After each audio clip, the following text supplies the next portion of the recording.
That's what's in the air. And Ian, as we bring in Ian Rapoport at Rap Sheet, one of the players that you always have to watch this time of year, I think you would agree, is Howie Roseman, one of the most active guys, arguably the best GM in the NFL. We don't need to hash that out right now, but we have all kinds of Eagles news. A.J. Brown, always out there. Jordan Davis signed. Just take it away. Where are we at with the Philadelphia Eagles right now? We'll start right there with Jordan Davis, who, I would say rose to the forefront nationally with a field goal block and scoop and score last year. Big man running 100 miles an hour certainly caught everyone's attention. He is a former first-round pick from the Philadelphia Eagles who got paid over this weekend, getting a 3-year, $78 million contract extension, $65 million guaranteed for Jordan Davis. Now, he was on his fifth-year option, so he had 1 year left. There's the picture right there. My tweet was a lot better, but that's all good. Jordan Davis now gets paid one of the Eagles' standout defensive tackles. And then you mentioned A.J. Brown. That certainly situation has been something I would say to keep an eye on for the last week or so. The Eagles have had free agency frenzy starts, and teams are kind of off and running. I do wonder if at that point, Kyle, they say, you know what, let's put a pin in this, revisit it at a later time. Well, let's stay with the Eagles, Ian. It's tired and wired. Tired, the Eagles might deal A.J. Brown. Wired, the Eagles might deal Jalen Carter. This is all kinds of chatter going on about this guy right now, Ian. Are the Eagles open for business with Jalen Carter?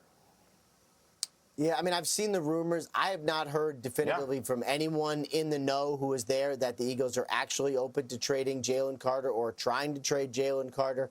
We get that this time of year. I mean, somebody mentioned that, the Eagles had floated Jalen Carter in a Max Crosby trade. That didn't happen. So it's that time of year. Anything can happen. Someone could be watching this right now and say, you know what, I'm going to try to trade for Jalen Carter. I just haven't, from anyone real, haven't sensed anything toward that. But it's only 8:27 Eastern. A fair answer. Ian's not hearing it right now. It doesn't mean he might not be hearing it in 10 minutes. We always have our eye on the Eagles, Ian, and I know you do too. Appreciate it. Back to you shortly, I promise. Guys, get in here. Los Angeles, we have our guy Jessica Binden. We got Shelby Harris. You heard all about Ian. We just did like a whole big top to bottom on the Philadelphia Eagles, who, again, just seem to be one of the movers and players this time of year. A.J. Brown might leave. Jalen Carter. Now, just Google it, guys. It's everywhere. They're ramping up. What's your reaction to anything Ian just said or everything that's going on with the Philadelphia Eagles? I'm worried about this Philadelphia Eagles team. It's so much drama that keeps coming out over and over and over about this team that, they're not. Are we really focusing on winning a Super Bowl? But this A.J. Brown, if any other team comes for Jalen Carter, I'm scared. If he goes into a 4-3 attack, attacks us getting upfield, oh man, it's a whole different game for him because he's already has all the twitch, all the strength that you would ever need, and he's playing in a 3-4 system going side to side. So with a guy like him to be able to possibly go to a team that lets him loose, man, I'm telling you, it's going to be scary for the rest of the league.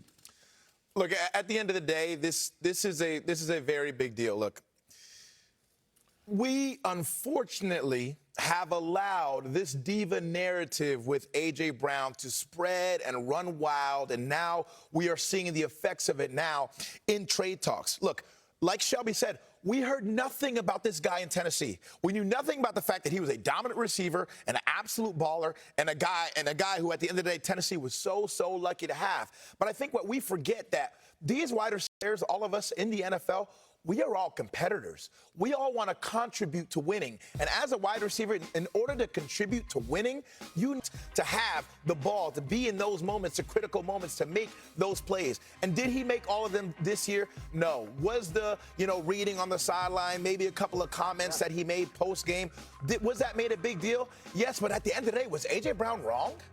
And let me read you some statistics here, because at the end of the day, A.J. Brown kept talking after games that we as an offense need to do our part. And if we don't, this is going to bite us in the butt later in the year.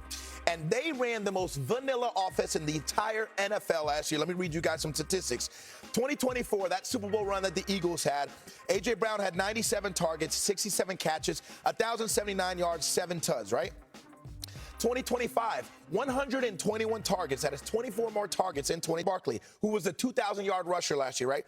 2 years ago, 345 rushes, 2,005 yards, 13 touchdowns, averaged 125 yards per game, and 5.8 yards per carry. Last year, 280 rushes, 1,140 yards, almost 1,000 yards less. 7 tuds, averaged 70 yards per game. So at the end of the day, I think we are pointing the finger at the wrong person because this was a vanilla offense whose run game was absolutely terrible, if we're being honest, with a great athlete, possibly one of the best running backs in the league, in Saquon Barkley. And we're here pointing the finger at A.J. Brown and the fact that every single thing he was saying after the games was correct. I don't like it.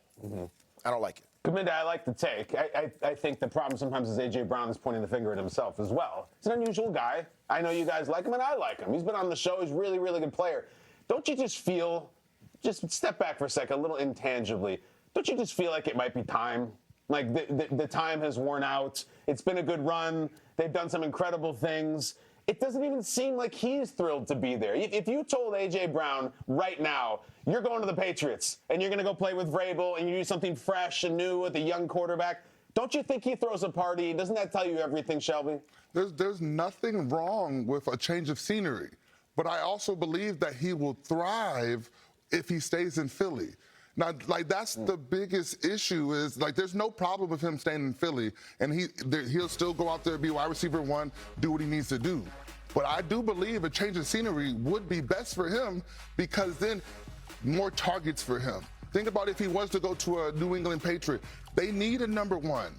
There is no Devontae Smith. There is no Dallas Goedert to be the pass around the receptions. So the idea that, you know, he needs a change of scenery. He doesn't need one, but I'm sure he would welcome one.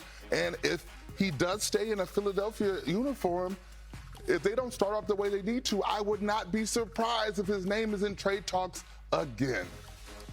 And at the end of the day, I think when you're A.J. Brown, when you're the type of player that he is, it starts to become more of a thing about you don't want to feel underappreciated. Because at the end of the day, there are system players in this league where if you put them in the right system, they're going to shine. And then there are players that are just dominant. There are players that it don't matter what team you put them on, they are going to dominate.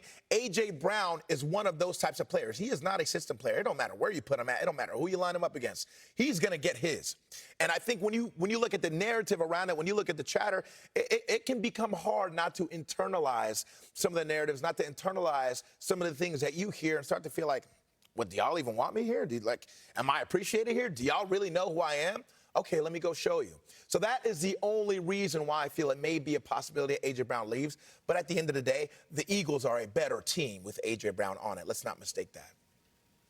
I hear that, and we've seen that scene for a few years now, and will we continue to see it? I don't know. You know what we're not going to see, though? We're not going to see the Arizona Cardinals with Kyler Murray. Let's talk some Mayock is drafting for the Raiders, and the Cardinals, despite having Josh Rosen, are like, oh, we're getting Kyler Murray number 1 overall. They take him. He wore a pink suit. It was very exciting, and now he's no longer going to be with the Cardinals. But the question is, Ian, where, and that all-important when, does Kyler Murray arrive at a new spot?